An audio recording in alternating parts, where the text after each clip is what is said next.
In 1887, inside a rolling mill in Hubbard, Ohio, an engineer named Griffith Phillips was oiling the gears on an ore crushing machine when his sleeve caught on the cog wheels. The machine pulled him in. A newspaper reported that he was mangled out of all semblance of humanity and that his flesh was found adhering to the cogs. The mill shut down for a few hours to remove what was left of him. Then it restarted. Nobody was charged. Nobody was fined. The local paper ran a short paragraph and moved on. Because in the steel districts of the late 1800s, a man dying inside a rolling mill was not news. It was just another shift. And the rolling mill was the reason. The single most dangerous machine in the most dangerous industry in America. A machine that took white-hot steel and crushed it thinner, longer, and faster with every pass and required men to stand inches from metal glowing at 2,000 degrees while it did it. A rolling mill does one thing. It squeezes metal between two massive rotating cylinders until the metal gets thinner and longer. That is the entire concept. Two iron or steel rolls, each weighing several tons, are mounted in a heavy frame called a stand. The rolls spin in opposite directions. A heated bar of steel enters one side. A thinner, longer bar exits the other. Repeat this dozens of times through progressively tighter gaps, and a short, thick ingot becomes a long, thin rail, rod, beam, or plate. By the late 1800s, every major steel operation in the world depended on rolling mills to turn raw steel into usable product. Without them, steel was just a block. With them, steel became railroads, bridges, buildings, and warships. These mills were everywhere. If you want to see which machine I cover next, subscribe and drop it in the comments. Now here is what made the rolling mill different from everything else in the factory. The process started in the reheating furnace. Steel ingots weighing hundreds of pounds were loaded into brick-lined furnaces and heated until they glowed bright orange to white. That meant temperatures above 2,000 degrees Fahrenheit. When the ingot reached the right temperature, furnace workers called heaters used long iron bars to push or drag the glowing mass out of the furnace and onto a roller table. From there, the steel moved toward the first set of rolls. Here is where it got dangerous. In the 1880s and the 1890s, most rolling mills were not automated. The steel did not guide itself through the rolls. Men did that, by hand, with tongs. The workers who fed the steel into the rolls were called ruffers. The workers who caught the steel as it came out the other side were called catchers. Both jobs required standing within arm's length of metal that could burn through clothing on contact. The ruffer gripped one end of the glowing bar with heavy iron tongs, aimed it at the gap between the rolls and shoved it in. The rolls grabbed the bar and pulled it through. On the other side, the catcher had to grab the emerging bar with his own tongs before it hit the floor or shot off the table. Then he fed it back through a higher set of grooves for the next pass. Back and forth, pass after pass, thinner each time, hotter than anything a human being should be standing next to. Could you imagine doing this for 12 hours straight? If you can, let me know in the comments. Now here is why this killed people. A bar of steel exiting a rolling mill is not slow. Depending on the size and speed of the rolls, that bar could be moving at 10, 20, or even 40 miles per hour by the finishing passes. It is also flexible when hot, which means it can bend, twist, whip, and curl in ways that no one can predict. When a bar exited the rolls cleanly, the catcher grabbed it and passed it back. When it did not exit cleanly, disaster happened in a fraction of a second. In 1889, a roller named Charles Myers was working at the Youngstown Rolling Mill in Ohio when rain came in through the roof and hit a pool of exposed molten iron near his station. The contact caused a steam explosion that blew liquid metal across the mill floor. Myers survived but was crippled for the rest of his life. Other workers at that same mill were not as fortunate. The most feared event in any rolling mill then or now is called a cobble. A cobble happens when a bar of steel fails to enter the next set of rolls properly. It jams, it kinks, it curls, and because the rolls behind it are still pushing metal forward at high speed, the bar has to go somewhere. It buckles upward, it whips sideways, it loops and coils like a massive glowing snake made of steel at 2,000 degrees. A cobble in a modern mill is terrifying. In mills of the 1890s, where men stood within feet of the rolls with no barriers, no guards, and no emergency stops, a cobble was a death sentence for anyone in its path. The steel moved faster than a person could react. It could pass through a human body the way a hot knife passes through butter. Those are not my words. That is how a mechanical engineering publication described it. Here is why that matters. Rolling mills did not cobble once in a while. They cobbled regularly. Every shift brought the possibility. The faster the mill ran, the more likely a cobble became. And mill owners wanted speed. Speed meant tonnage.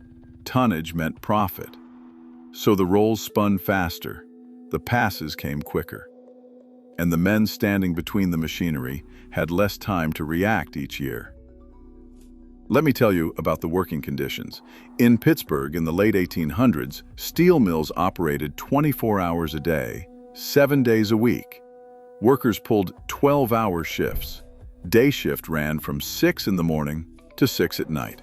Night shift ran from 6 at night to 6 in the morning. Every 2 weeks, the shifts swapped. That meant one crew worked a continuous 24-hour shift to make the changeover. 24 straight hours standing next to 2,000-degree steel.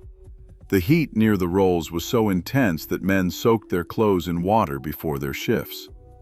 The water evaporated within minutes. Some workers collapsed from heat exhaustion and were dragged away from the machinery by co-workers who then continued the shift without them. Crystal Eastman, a social investigator, spent a year in Pittsburgh in 1907 and 1908 documenting industrial deaths. What she found was staggering. In a single 12-month period, Allegheny County, which includes Pittsburgh and the surrounding steel district, recorded more than 500 workers killed in industrial accidents. Nearly 200 of those deaths were inside steel mills. That is almost one steel worker killed every other day. And the rolling mills were among the deadliest departments. But the deaths were not limited to cobbles. The rolling mill found many ways to kill. Overhead cranes carried ingots weighing tons across the mill floor and dropped them near the furnaces.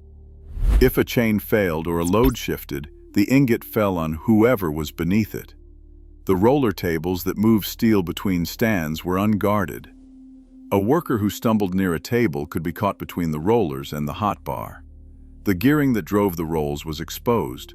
The coupling shafts that connected the rolls to the steam engines spun at high speed with no enclosures. One loose piece of clothing near a coupling shaft meant instant entanglement.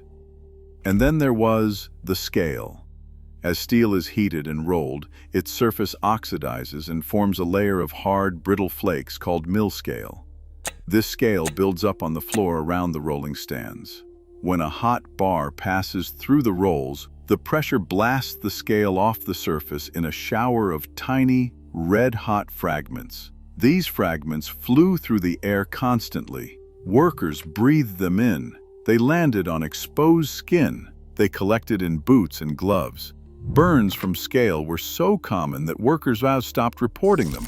It was just part of the job. You are probably wondering whether anyone tried to change this. Here is what happened, and it will leave you dumbfounded.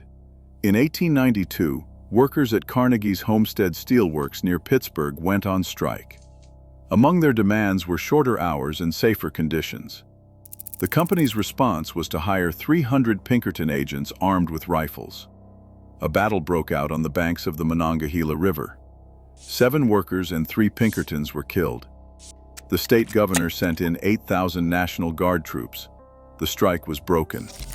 The workers went back to 12-hour shifts.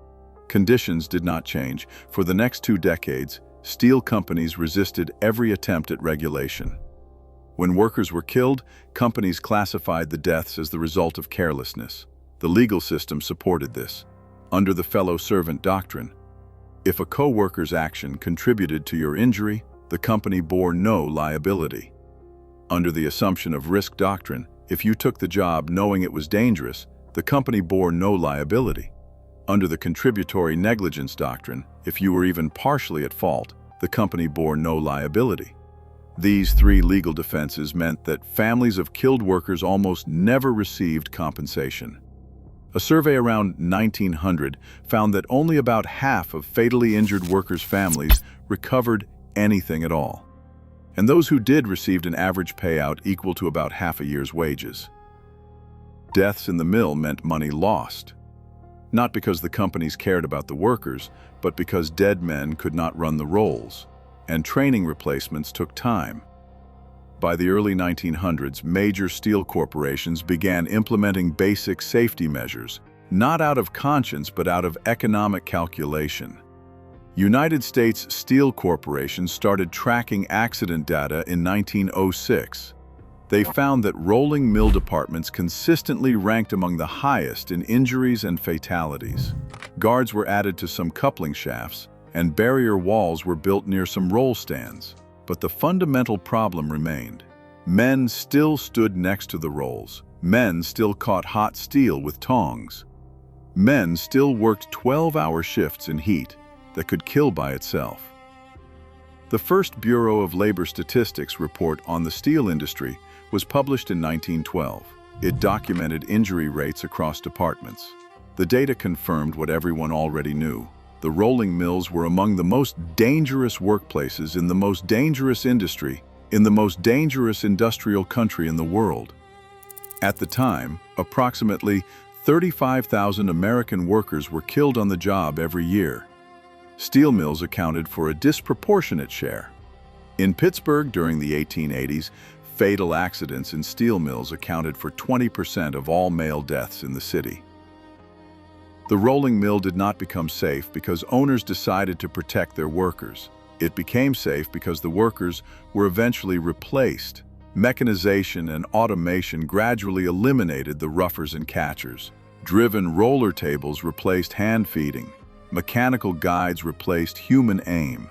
Continuous mills replaced the back and forth looping that required men on both sides of the rolls.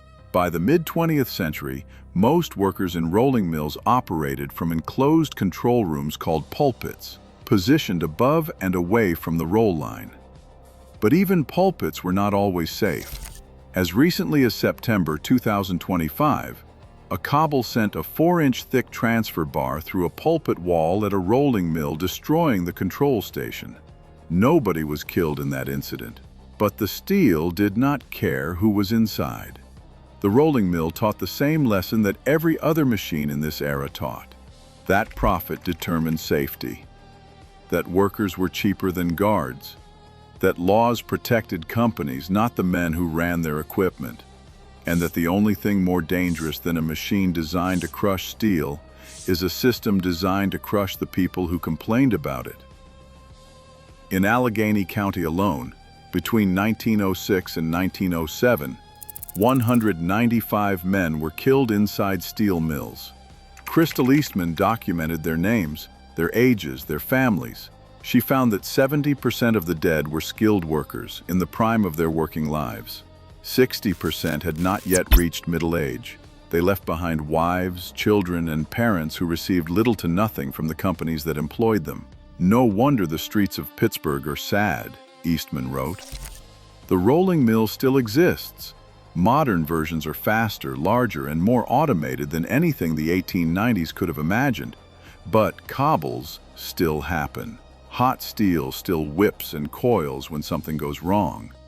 And the physics have not changed. A bar of steel at 2,000 degrees, moving at 40 miles per hour, does not care about safety regulations. It does not care about barriers. It does not care about control rooms. It goes where momentum takes it, and if a person is in the way, the outcome is the same now as it was in 1887 when Griffith Phillips reached for an oil can near the gears of a rolling mill in Hubbard, Ohio, and never came home. Thanks for tuning in. For more stories about the machines and structures that killed the people who worked inside them, check the videos on screen. And if you want to see what we investigate next, subscribe.